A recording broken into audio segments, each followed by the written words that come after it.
Prove the trigonometric identity cosine to the sixth plus sine to the sixth equals 1 minus 3 sine squared cosine squared. So in order to prove this, I want to use the fact that a cubed plus b cubed is a plus b times a squared minus ab plus b squared.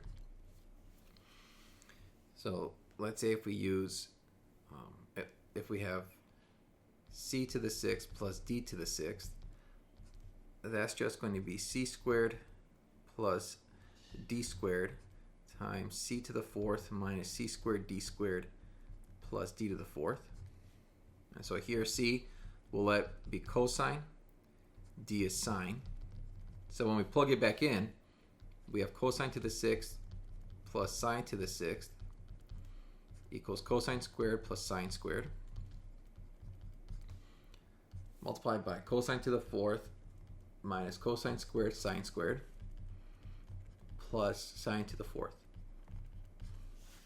And the nice thing is that cosine squared plus sine squared is 1, so then this whole thing is just cosine to the fourth minus cosine squared sine squared plus sine to the fourth.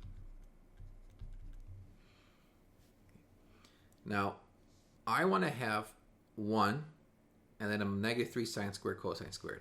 I have a negative cosine squared sine squared, so I need another negative 2 sine squared cosine squared. And I want cosine to the fourth plus sine to the fourth to somehow equal 1. So the way to do this is to add a 2 cosine squared sine squared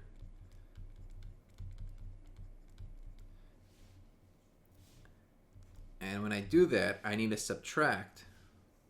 Here I have negative cosine squared sine squared. Here I have positive 2 cosine squared sine squared.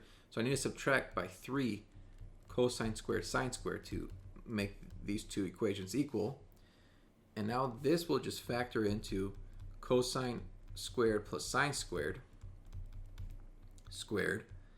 minus 3 cosine squared sine squared. And we know that cosine squared plus sine squared is 1. Square that again is 1. And so this is 1 minus 3 cosine squared sine squared. And that's exactly what we wanted to prove.